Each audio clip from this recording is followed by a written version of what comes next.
میں چاہتا ہوں کہ اس وقت میں اگر آپ اجازت دیجئے تحت سے دو چار شعر سنا دوں تاکہ یہ جو انہوں نے ماحول بنایا ہے وہ ماحول تبدیل ہو جائے، کسی دوست شاعر کو یہ شکایت نہ ہو کہ آپ نے مجھے زمزم صاحب کے بعد پڑھوا دیا اور میرا قتل ہو گیا۔ میں اس شکایت سے بہت بچنا چاہتا ہوں، اس لیے میں چاہتا ہوں کہ دو چار شعر میں سنا دوں آپ لوگ کو۔ ایک غزل کے پہلے کچھ شعر سن لیجئے۔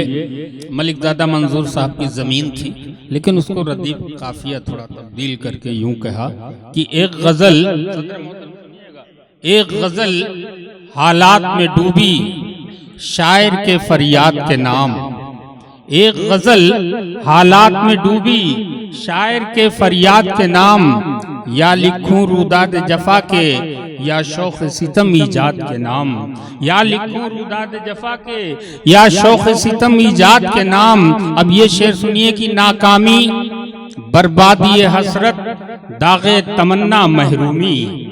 سہیل بھائی سنیے گا، ناکامی بربادی حسرت داغ تمنا محرومی، کیا کیا اس نے بخش دیے ہیں ایک دل برباد کے نام۔ ناکامی بربادی حسرت داغ تمنا محرومی، کیا کیا اس نے بخش دیے ہیں ایک دل برباد کے نام۔ اور قید و قفس سے چھوٹ کے پنچھی، قید و قفس سے چھوٹ کے پنچھی آزادی کی دنیا میں، قید و قفس سے چھوٹ کے پنچھی آزادی کی دنیا میں، کیا جانے کیوں مدح سرا ہے بے دردی صیاد کے نام، کیا جانے کیوں مدح سرا ہے بے دردی صیاد کے نام۔ اور ظلم ہوئے ہیں جن پہ بیجا، ظلم ہوئے ہیں جن پہ بیجا وہ بھی مجرم کہلائے، آئے ہیں اخبار میں غیبی ایسے بھی افراد کے نام، آئے ہیں اخبار میں غیبی ایسے بھی افراد کے نام۔ بہت شکریہ۔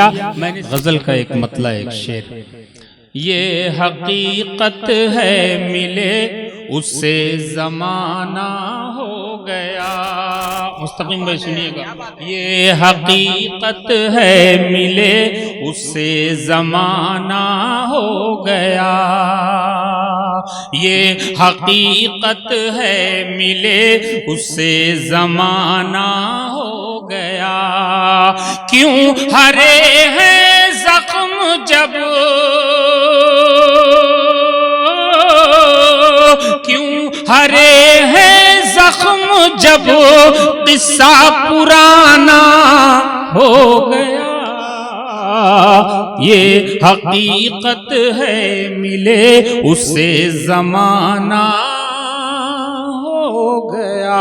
اور آخری شعر، انگلیاں مجھ پہ اٹھاتے ہیں گلی کوچے کے لوگ، انگلیاں مجھ پہ اٹھاتے ہیں گلی کوچے کے لوگ، ایک قیامت دوستو،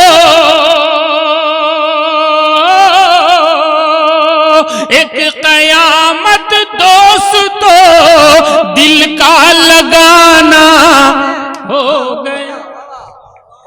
بہت خوب یہ حقیقت، زندہ باد بھائی، زندہ باد، بہت شکریہ۔